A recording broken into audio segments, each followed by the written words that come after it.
प्रभाकर मिश्रा, जो संजय चड्ढा जी कह रहे हैं कि एक इंपॉर्टेंट जो पॉइंट है उस पर हम डिस्कस नहीं कर रहे कि पहले हाई कोर्ट जाना चाहिए था, सुप्रीम कोर्ट का सीधा रुख कर लिया है शिंदे गुट ने।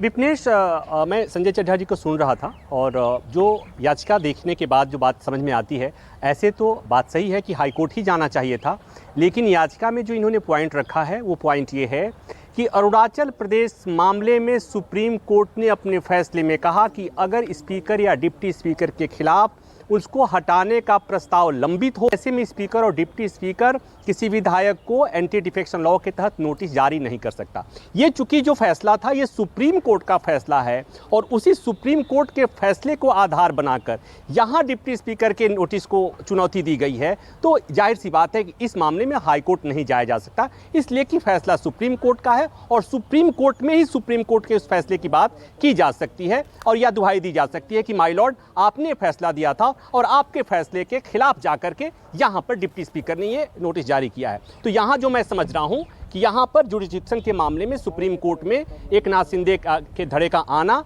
इस हिसाब से, इस लिहाज से मेरे को जो बात समझ में आती है, जो मेरी कानूनी समझ है उसके हिसाब से ये सही है, इसमें कोई दिक्कत नहीं है। लेकिन कुल मिलाकर बात यह है कि सुप्रीम कोर्ट में जो मामला आया है, अब इसमें सुप्रीम कोर्ट को देखना है कि सुप्रीम कोर्ट को क्या करना है। सुप्रीम कोर्ट में चूंकि ये मामला ये भी आया है कि शिवसेना का एक धड़ा कह रहा है कि वो ओरिजिनल शिवसेना है, दूसरा अपना दावा करेगा, और ऐसे मामलों में तो जो अंतिम अधिकार होता है वो तय करने का अधिकार चुनाव आयोग को होता है। तो क्या ये सुप्रीम कोर्ट खुद देखेगा या सुप्रीम कोर्ट कहेगा कि आपको ये देखने के लिए कि व्हिप कौन जारी करेगा या डिप्टी स्पीकर कौन होगा या पार्टी का नेता कौन होगा, ये पार्टी का एक मामला है जिस पर तय करने का अधिकार सुप्रीम कोर्ट को है। तो पहले आप इलेक्शन कमीशन को है, माफ़ कीजिएगा, तो पहले आप इलेक्शन कमीशन जाइए और उसके बाद आपको ज़रूरत होगी तो सुप्रीम कोर्ट आइएगा। तो हो सकता है सुप्रीम कोर्ट ये भी कह दे, या सुप्रीम कोर्ट जैसा मैंने कहा कि ऐसे विवाद में जो आखिरी व्यवस्था है वो एसआर बोम्मई के मामले में सुप्रीम कोर्ट ने कहा कि सरकार के अल्पमत में होने के बाद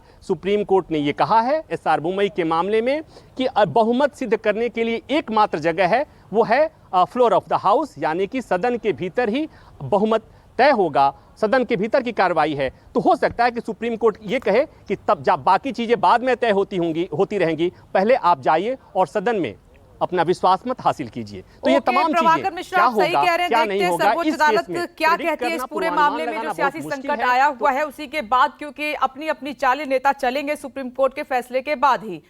संजय द्विवेदी जी, मैं आऊंगी, एक बात दर्शकों को बता देते हैं कि महाराष्ट्र की सियासत पर जो संकट आया है उससे जुड़ा हुआ ये बड़ा अपडेट, महाराष्ट्र और गुवाहाटी से चल रही सियासी लड़ाई पर आज सुप्रीम कोर्ट में सुनवाई है। शिंदे पक्ष की 2 याचिकाओं पर आज सुप्रीम कोर्ट सुनवाई करेगा। तो डिप्टी स्पीकर ने 16 विधायकों को अयोग्य घोषित करने के लिए उनसे शाम 5:30 बजे तक जवाब मांगा है। इन सबके बीच एकनाथ शिंदे के राज ठाकरे से फोन पर बात करने को लेकर भी सियासत गर्म है, जिसके अलग अलग मायने निकाले जा रहे हैं। तो राज्यपाल ने बागियों की सुरक्षा पर जो जवाब मांगा था उसका जवाब डीजीपी ने दिया है। गुवाहाटी में शिंदे गुट के पास लगातार विधायकों की संख्या बढ़ती ही जा रही है और आज एक और झटका शिवसेना को लगने की आशंका जताई जा रही है। इस बीच वाद पलटवार का सिलसिला भी जारी है। तो आदित्य और उद्धव ठाकरे खुद मोर्चा संभालने के लिए मैदान में उतर गए हैं।